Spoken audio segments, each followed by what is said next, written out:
جب آسٹریلیا کی مسلح افواج کے پاس تیز رفتار مشین گنز تھیں، ہزاروں گولیاں تھیں اور عالمی جنگ کا تازہ تجربہ تھا، تو وہ بغیر ہتھیاروں والے ایک پرندے سے ہار گئی۔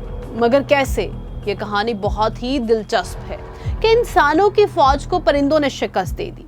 سن 1932 میں آسٹریلیا کی حکومت ایک ایسا ملٹری آپریشن شروع کیا جس کا مقصد کسی دشمن ملک کی فوج کو شکست دینا نہیں تھا، بلکہ ایک بے زبان پرندے کا خاتمہ کرنا تھا۔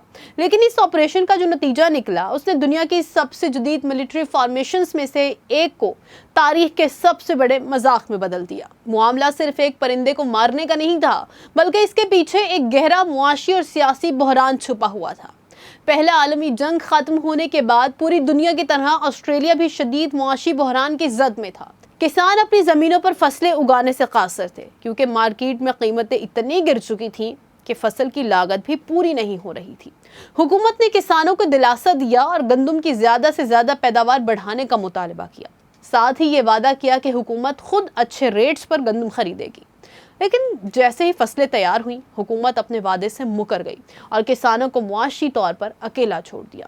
کسانوں نے احتجاجاً اپنی تیار فصلوں کو کاٹنے سے انکار کر دیا۔ حکومت کا خیال تھا کہ کسان جلد ہی تنگ آ کر سستے داموں گندم بیچ دیں گے، کیونکہ فصل کھڑی رہے گی تو اس میں کیڑا لگ جائے گا۔ لیکن حکومت جس خطرے کا اندازہ نہ لگا سکی، وہ کیڑے مکوڑے نہیں بلکہ ایمو نامی پرندے تھے، جو بریڈنگ سیزن کے بعد ہجرت کر رہے تھے۔ جب 20,000 ایموز کا ایک بڑا گروہ مغربی آسٹریلیا کی ان کھلی گندم کی فصلوں میں داخل ہوا تو وہاں تباہی کا ایک ایسا سلسلہ شروع ہوا جس کی کسی نے توقع نہیں کی تھی۔ 5.5 فٹ لمبا اور 45 کلوگرام وزنی یہ پرندہ ایک دن میں 2 کلوگرام سے زائد خوراک آسانی سے ہڑپ کر سکتا تھا۔ کچھ ہی دنوں میں ایموز نے 350 ایکڑ سے زائد رقبے پر کھڑی گندم کو چٹ کر دیا۔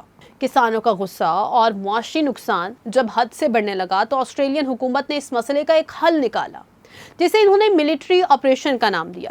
ملٹری کے کمانڈرز کو لگا کہ جدید مشین گنز کے سامنے یہ نہ اڑنے والے پرندے چند ہی گھنٹوں میں ڈھیر ہو جائیں گے۔ لیکن آپریشن کے پہلے ہی مرحلے نے ملٹری حکمت عملی کی دھجیاں اڑا دی۔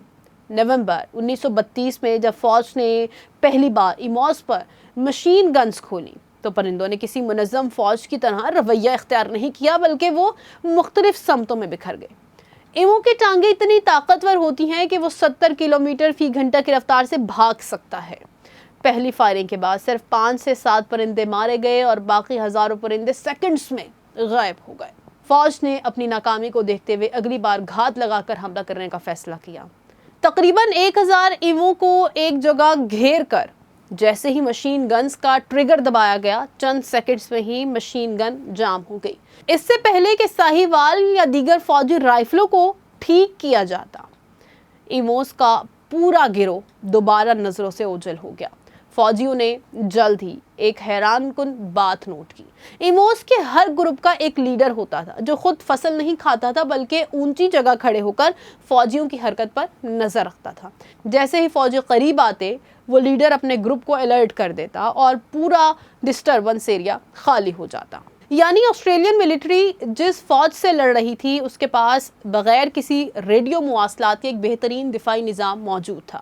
جب پیدل فوج مکمل طور پر ناکام ہو گئی تو فوجی حکمت عملی میں ایک اور جرأت مندانہ تبدیلی لائے گی۔